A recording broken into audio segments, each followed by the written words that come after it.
Tuan-tuan, ada orang lintas sirat setahun lintas sirat.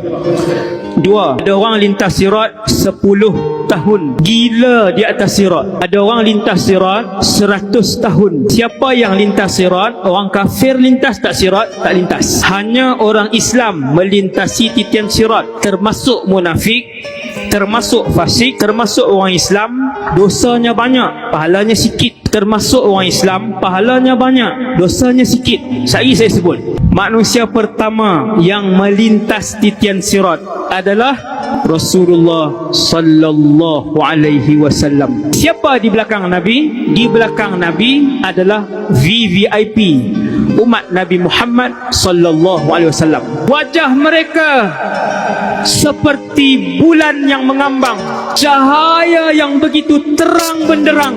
Mereka ni, kumpulan pertama ni. Sebab apa cahaya terang benderang? Sebab alam titi sirat itu adalah gelap gelita. Sehingga apabila ada orang yang cahayanya hanya di hujung ibu jari kakinya, Nabi sebut ibham, ketika cahaya itu malap, dia berhenti atas titi sirat.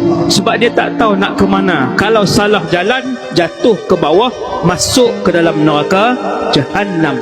Api neraka Jahannam, Ustaz, takkan tak cerah? Api neraka Jahannam warnanya hitam. Setelah ia merah berapa ribu tahun, ia hijau ia biru berapa ribu tahun, ia putih berapa ribu tahun, saya tak ingat warna-warna tu.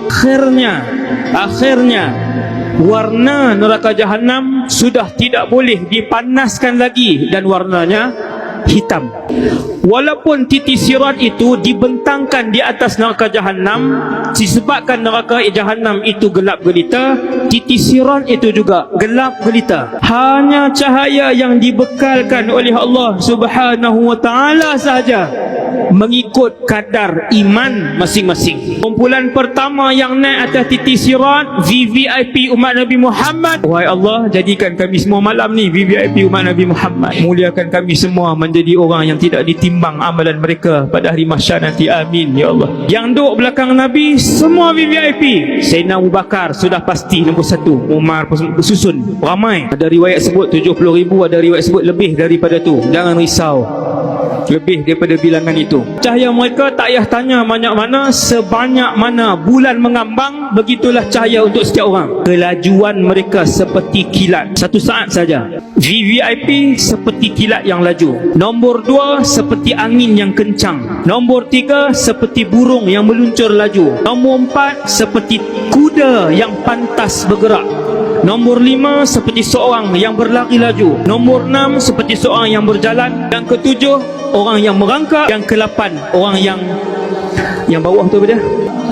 Mengesok tu, menyulur. Saya sebut menyulur lagi, semua tak faham pula. Pasal Kedah kan yang bawah tu.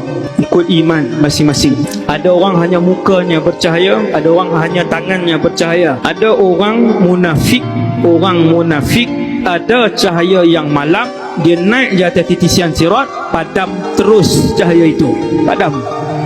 Allahu Akbar. Di atas titi sirat itu ketika berjalan, ada cangkok-cangkok besi yang rupanya seperti mata kail. Yang mana cangkok-cangkok besi seperti kail-kail itu dibaling-baling daripada neraka. Apabila lalu tuannya, maka cangkok besi ini akan meragut perut orang itu, dia turun. Ada duri-duri yang Allah buat daripada besi mapan, besi penuh. Bentuknya duri kasyauqis sa'dan. Nabi sebut syauqus sa'dan adalah nama pokok. 90% hampir seperti bentuk landak laut. Landak laut kan keliling tu duri, keseluruhannya adalah duri-duri yang terpacak. Duri itulah yang ada di atas titian sirat, penuh. Di kiri dan kanan sirat ada 2 makhluk yang Allah letak di situ. Makhluk yang pertama namanya silaturrahim. Makhluk yang kedua namanya amanah. Siapa-siapa yang dulu Allah bagi jawatan tetapi tidak amanah, takkan lepas titian sirat. Yang pegang amanah, yang pegang tanggungjawab, hati-hati, benda itu disoal oleh Allah. Kamu Perdana Menteri, kamu timbalan Perdana Menteri, kamu Sultan, kamu Menteri Besar, tiap-tiap inci pemerintahan kamu akan disoal oleh Allah Jalla Jalaluh. Dia bukan seronok terima gaji macam tu, bukan. Jawatan itu adalah satu penyesalan besar, wahai Abu Dzar. Dia bukan benda seronok nak pegang. Benda yang menitiskan mata, air mata Umar bin Al-Khattab. Ketika disoal, Umar kata, aku takut nak jawab. Macam mana Allah tanya sepanjang pemerintahan aku? Seekor kuda yang jatuh di atas jalan yang tidak elok pada zaman pemerintahan aku. Binatang, binatang. Kalau buat nanya ke orang, kamu memerintah, kamu buat nanya ke orang.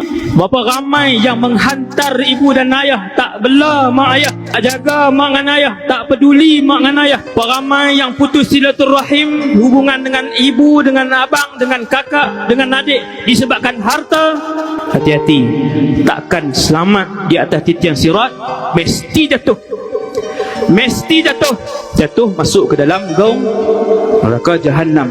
Sampai di hujung sekali ada satu parit besar, Nabi namakan Qantarah. Nak masuk syurga dah habis dah titian sirat. Ada lagi parit. Di dalam parit itulah semua manusia masing-masing akan dihukum di antara satu sama lain. Dia ni ambil hak siapa, dia ni ambil hak siapa, diselesaikan di situ sehinggalah habis. Tak ada dah dosa dengan manusia, tak ada dah dosa dengan Allah. Yang masuk dalam Qantarah ni, parit besar ini, kata para ulama, mereka yang mesti akan masuk syurga. Tu pun Allah nak bersihkan dulu habis-habisan. Tidak ada sebesar zarrah pun kebencian di dalam hatinya. Tidak ada sebesar zarrah pun dengki di dalam hatinya. Tidak ada sebesar zarrah pun bongkak di dalam hatinya. Baru masuk syurga. InsyaAllah kita doakan kita semua masuk syurga bersama dengan Rasulullah sallallahu alaihi wasallam.